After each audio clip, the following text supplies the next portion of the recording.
Labnya seperti apa? Sehingga hasilnya dari tadinya ibu kan masih mati karena kecelakaan murni, tapi tiba-tiba kok berbalik hanya dalam hitungan menit berbalik. Nah, inilah yang saya mau tanyakan.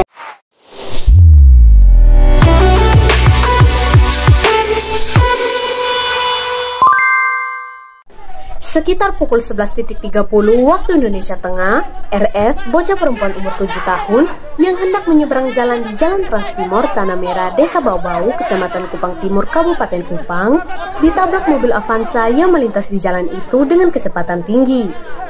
RF yang kritis karena tabrakan maut itu kemudian dilarikan keluarga ke RS Siloam Kupang. Namun beberapa menit setelah tiba di RS, korban menghembuskan nafas terakhirnya. Saat itu kepada keluarga korban, dokter mengatakan korban meninggal akibat laka lantas. Dokter kemudian mempersilahkan keluarga korban membawa pulang korban ke rumah duka. Namun beberapa menit kemudian, dokter yang sama menyampaikan bahwa korban positif COVID-19 berdasarkan hasil swab. Jawaban dokter yang dualisme ini membuat keluarga marah hingga mengakibatkan terjadi keributan di depan IGD RS Siloam Kupang. Tak lama setelah itu, anggota Satgas Kota Kupang dan aparat Polres Kupang Kota berdatangan ke RS Siloam Kupang dan menenangkan situasi. Sementara di depan IGD, tampak ibu kandung korban tengah menangis histeris karena belum ikhlas menerima kepergian anaknya yang cantik jelita itu. Di bagian lain di depan IGD, terlihat juga perwakilan keluarga korban sedang berdiskusi dalam situasi sedikit tegang dengan Satgas COVID-19 Kota Kupang, diantaranya Sekretaris Pol PP Kota Kupang Alan Girsang.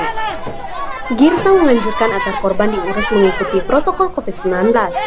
Namun perwakilan keluarga korban tak sepakat, sebab menurut mereka, RF meninggal karena kecelakaan bukan karena COVID. Paman kandung korban Daniel Foe memastikan ponakannya meninggal karena kecelakaan lalu lintas bukan karena COVID.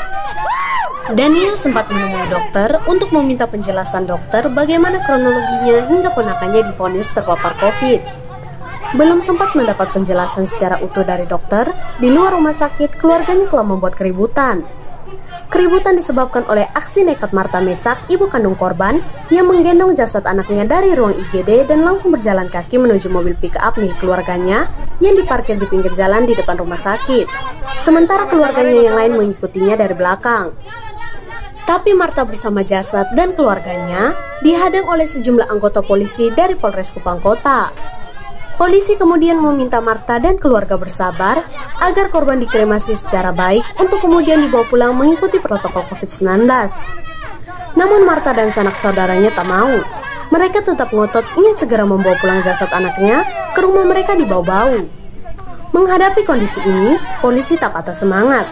Mereka terus berusaha membujuk keluarga korban agar jasad RF dibawa kembali ke kamar jenazah untuk dimandikan dan dimasukkan ke dalam peti jenazah sesuai protokol COVID-19. Tapi lagi-lagi keluarga korban menolak.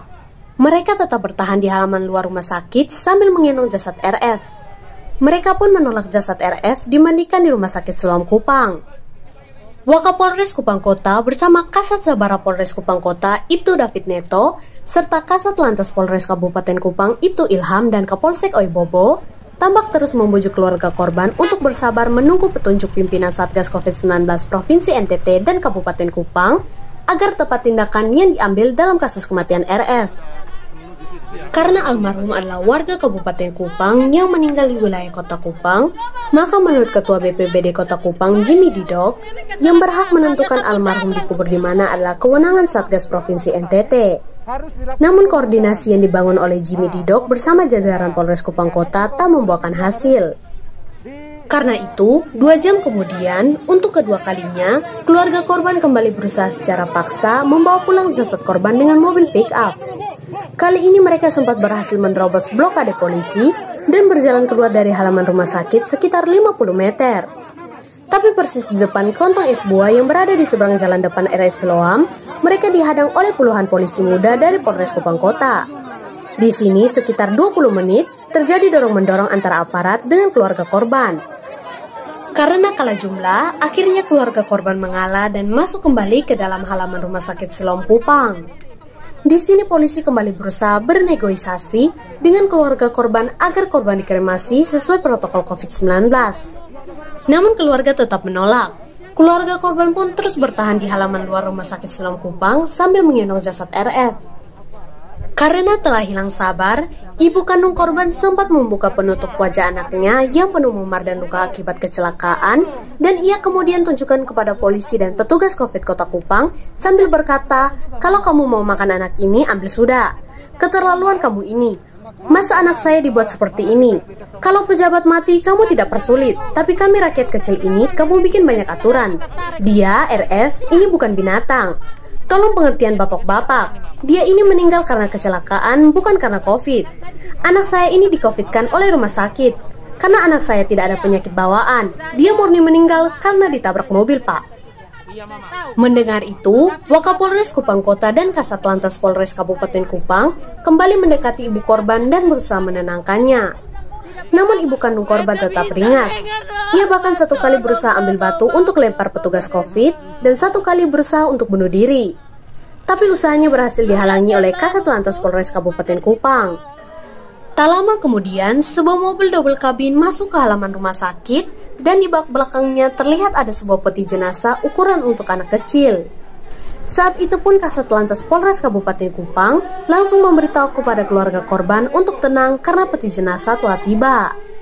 Keluarga korban kemudian diarahkan ke kamar mayat untuk mengisi jasad ke dalam peti. Namun sampai di kamar mayat, keluarga korban melarang orang lain selain keluarga korban untuk mengisi jasad RF ke dalam peti. Di situ pula seorang petugas COVID diusir keluar dari kamar mayat. Setelah jasad dimasukkan ke dalam peti, keluarga langsung mengusung peti dan membawa keluar dari kamar mayat. Sampai di luar, keluarga korban tetap memikul peti jenazah selama hampir 30 menit lamanya. Karena ternyata pihak Rumah Sakit Siloam Kupang tidak menyediakan mobil ambulans.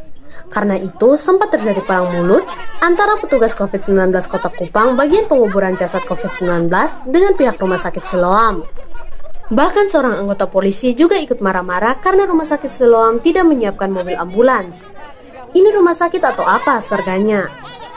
Di tengah pertengkaran itu, tiba-tiba seorang pria yang sedari tadi merasa iba dengan korban dan keluarga korban berujar, "Sudah, diam sudah. Pakai mobil ambulans Kota Kupang punya saja, biar beta yang bawa sendiri." Pria itu kemudian melangkah pergi ke arah barat Rumah Sakit Siloam dan menuju sebuah mobil ambulans Kota Kupang yang diparkir di samping rumah sakit itu. Tak lama kemudian, terdengar mobil di-starter dan berjalan pelan menuju ke halaman depan RS Siloam. Setelah mobil berhenti dan pintu belakang dibuka, keluarga langsung memasukkan peti jenazah ke mobil itu, namun tetap dalam pengawalan ketat keluarga korban yang lain. Selanjutnya tepat pukul 17 waktu Indonesia Tengah, dipandu mobil Kasat Lantas Polres Kabupaten Kupang, mobil jenazah yang diikuti 3 mobil pick-up milik keluarga korban menuju ke rumah duka di Bau-Bau, Kabupaten Kupang. Itu yang saya mau tanya ke dokter, kalau memang dia itu kecelakaan dan memang mati murni karena kecelakaan, saya mau tanyakan ke hasil seperti apa sampai jadinya COVID. Nah, sampai kapan COVID ini berakhir juga nanti? Kalau semua ini, makanya saya mohon maaf kalau saya salah omong, tapi saya mau ketemu dokter, saya mau tanya. Saya datang, saya mau ketemu dokter. Saya mau tanyakan dulu. Kira-kira labnya seperti apa? Sehingga hasilnya. Dari tadinya ibu kan masih, dia mati karena kecelakaan murni. Tapi tiba-tiba kok berbalik. Hanya dalam hitungan menit berbalik. Nah, inilah yang saya mau tanyakan. Untuk meyakinkan kepada keluarga pasien bahwa korban ini adalah COVID atau tidak COVID itu adalah kewenangan daripada rumah sakit. Saya kira bahwa kita ini saya minta dokter ini tidak ada mungkin bukan rekayasa, tapi ini tidak salah vonis lah. Saya kalau dia vonis saya minta kami doa sumpah sama-sama. Oke. Karena saya tidak bilang dia merekayasa, tapi mudah-mudahan tidak salah vonis. Kalau memang kita ngomong tentang secara iman dulu, secara orang Kristen dulu. Ya mudah-mudahan dokter tidak salah vonis. Mungkin karena ada virus lain yang langsung dokter vonis COVID. Ya saya minta itu, saya masih bahas.